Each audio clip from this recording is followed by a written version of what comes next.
Hey, welcome back. This is Ravenwatch. It's an action roguelite that just came out in early access last week. I read the reviews on day one and they were mixed, but have since become more positive. So I decided to pick it up and see what all the hype and controversy was about for myself. This game can be played either solo or up to 4-player co-op. There's 4 characters you can play to start as. You've got your rogue, your bard, warrior, and mage. The rogue is meant to be like Little Red Riding Hood, so she's got this cool twist where during nighttime you transform into this werewolf, and your abilities are different. She's got the classic rogue combo meter where you build it up and then expend them, and the more you have built up, the more damage you'll do when you expend them. The bard character is kind of fun as well. He's got the smallest health pool, but he has a super consistent damage output. It's like a machine gun. You just hold left mouse, and there's no delay, there's no cooldown or anything, you just hold left mouse. You just sort of walk around and play your mixtape at people until they die. Also, you have a rat army you can command to attack enemies. This definitely seems like a character designed as like a support class to play in co-op, but can also handle himself really well playing solo. Check this shit out.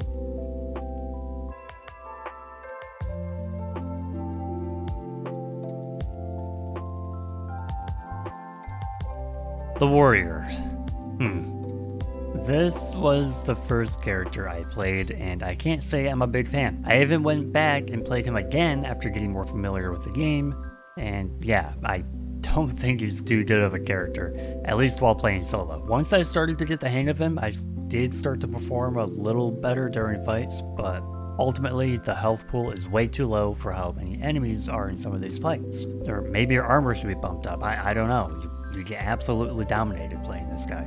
The mage, I think, is my favorite of the 4 starter characters. She puts out a lot of damage, and her Q ability makes it pretty easy to dodge attacks and kite enemies around. It's really satisfying, especially after getting shit on as the warrior, to be able to clear some mob packs without getting analyzed. This is actually the first character I was able to beat the boss with, which beating the boss, by the way, unlocks your first new character, Aladdin. Aladdin is fucking sweet. It took me some getting used to, but once I understood what to do, I was having a blast. The first thing I learned when playing this character was actually about myself. I learned that if I had 3 wishes, I would absolutely waste the first 2 before realizing that I only had 3 wishes. So then, I would hold on to that last wish until the very last moment when I was broke and needed some extra cash before taking on an old one. I took the quest for him at the beginning, which requires you to use your E ability to throw your swords out, and then when they return to you, use your shift ability, which is this flip thing, and catch the swords in midair. When you perform your flip, not only do you get iframes, but any enemy that you flip over gets this debuff put on them that makes them take more damage. So you catch your swords in midair 15 times, and then boom. Your reward?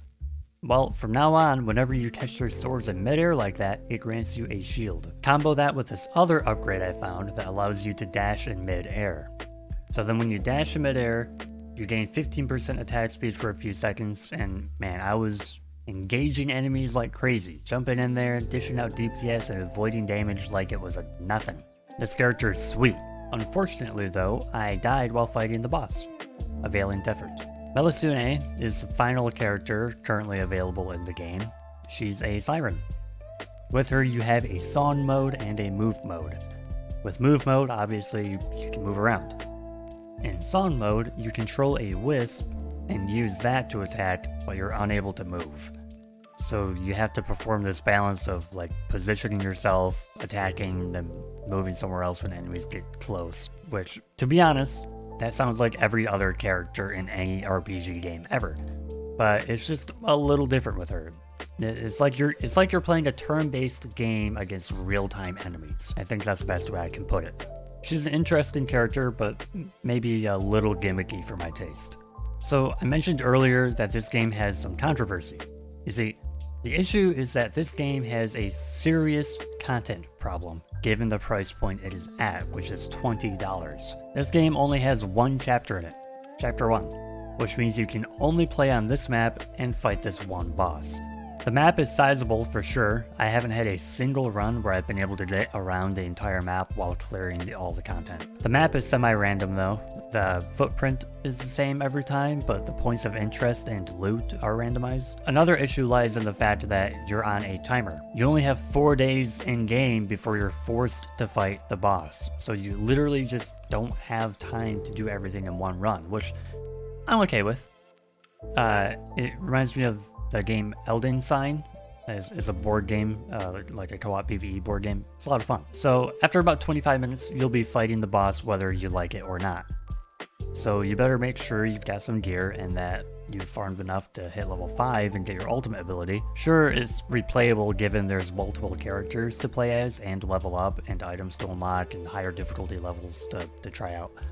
But man, I understand what people mean when they say it feels like a demo and most certainly should not be listed for $20. I personally don't feel too slighted by it, but I get it. Overall though, I think this game has really solid core gameplay. The controls are tight, the action is fun, and for an action roguelite, that's probably some of the most important stuff. I'd say I'm definitely looking forward to more content, specifically more levels, but also beyond content, I'm looking forward to some balance passes, because man, the warrior just feels like something a masochist would play. Again, I'm saying this as someone who has only played this game single player. Maybe the warrior's goated in co-op and just needs someone there to hold his hand and make the ass beating hurt a little less. But maybe I just suck with character. Let me know what you think of it. Well, that is Ravenwatch. Is this game a joke? Pricing aside, I don't think so. The core fundamentals are down. They just need to add more levels, more boss fights, more side quests, which is all to be expected from an early access title. With what's in the game right now, you could easily sink at least 4 hours into the game. And that's just if you played it solo and wanted to beat it with all 6 characters that are in the game. Also, assuming you don't have perfect runs where you just run in and one-shot the boss every time, I'm talking like a solid 4 hours with a little bit of struggle, you know, a little bit of warrior playtime. And that can easily go up if you play it with co-op with friends. Because everything is more fun with friends, winning and losing. So, how do you guys feel about Ravenwatch? Is it worth $20? Is the game too easy? Does it suck? Leave a comment below. Hit the subscribe button to stay bricked. Stay bricked.